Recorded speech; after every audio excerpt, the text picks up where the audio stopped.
Hey guys, it's Mathel here once again with the follow-up video for the Elemental, Hit, and Spellslinger and Poet's Pen Eye of Winter Deadeye. Just giving a bit of a wrap-up and some endgame footage. Character is level 91 and a bit, I think.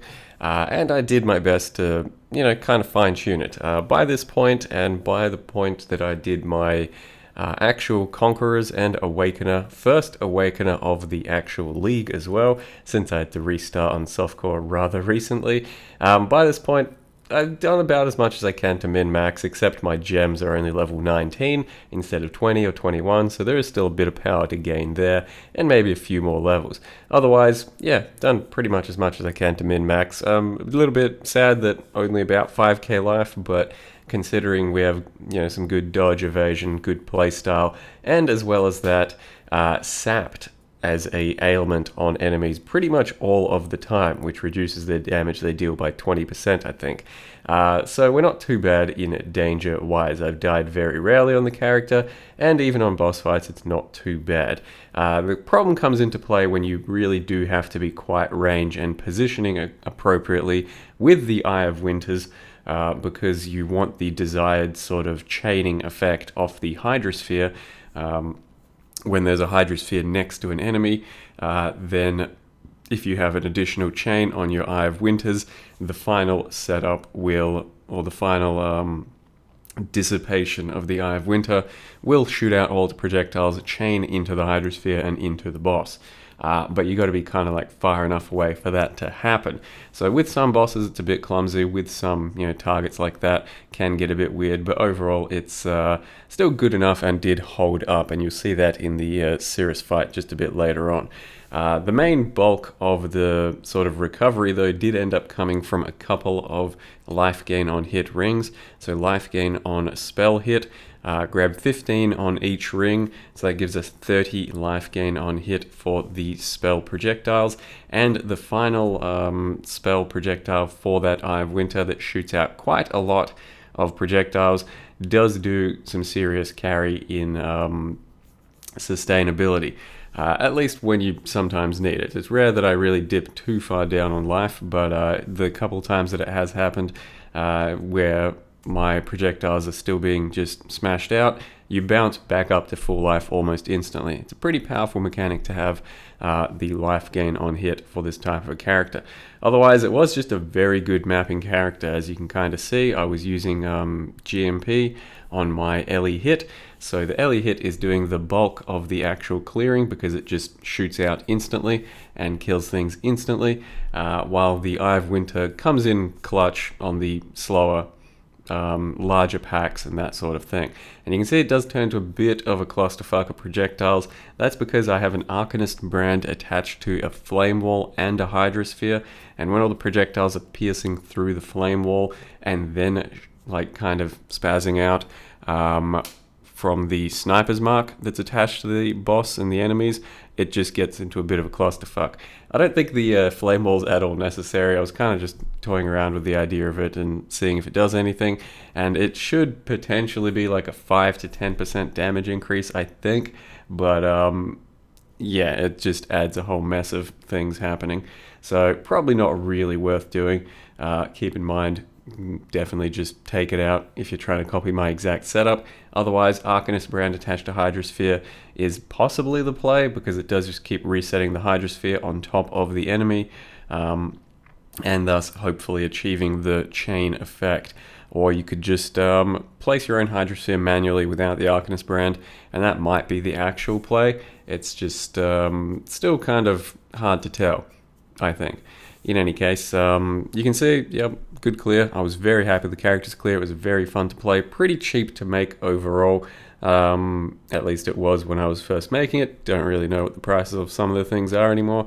But I thought it was a very worthwhile character, and Spellslinger and Poet's Pen, I think, are not at all dead at the moment. So you can check out the character's POB and how I built it and all that, and in the final update. But otherwise, I'll leave you with the Cirrus kill, my first Awakener of the League. Thank you very much for watching, and I'll see you guys next time. No way I can die? Dude, I'm gonna get hit by a fucking beam or a something pretty early on and I'm dead. Where's he even shooting? Like, what the fucking, what was that?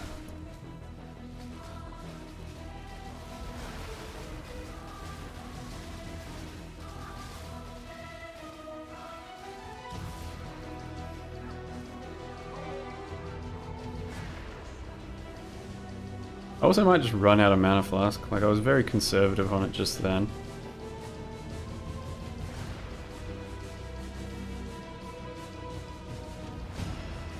And if I run out of mana flask, that's when my damage just stops existing.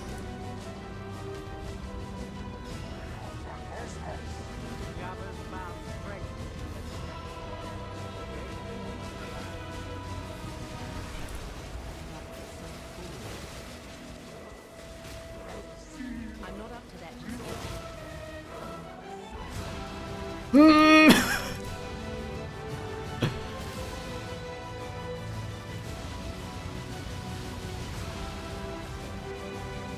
Calculated.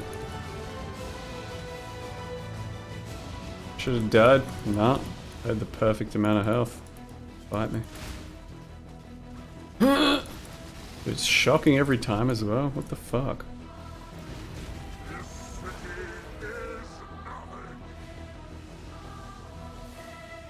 Getting awfully closed in by these vortexes too. Don't feel good about it.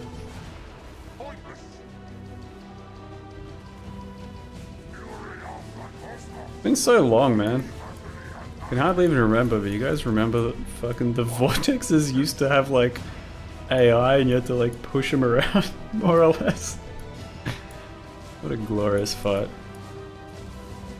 Yeah, no, I just gotta wait for this one. It's being super stupid.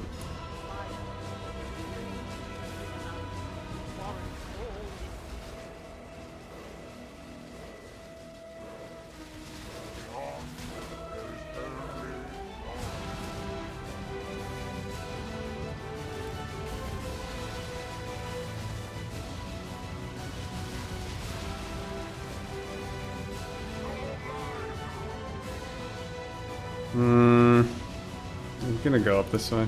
I hope it's okay. Oh. God, I'm getting triangulated.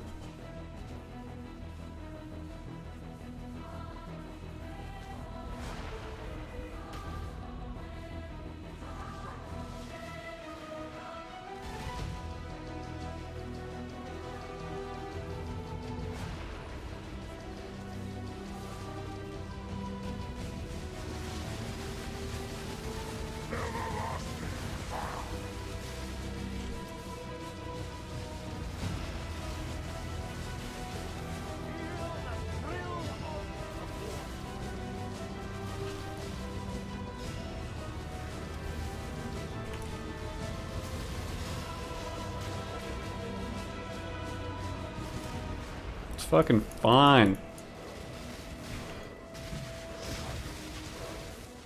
Wasn't even ever close.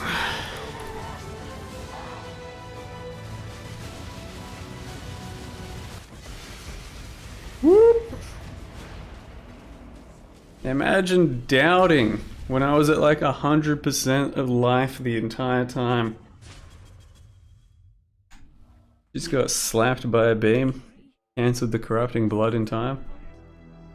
Fucking bruisey. There's 5 deathless, yep.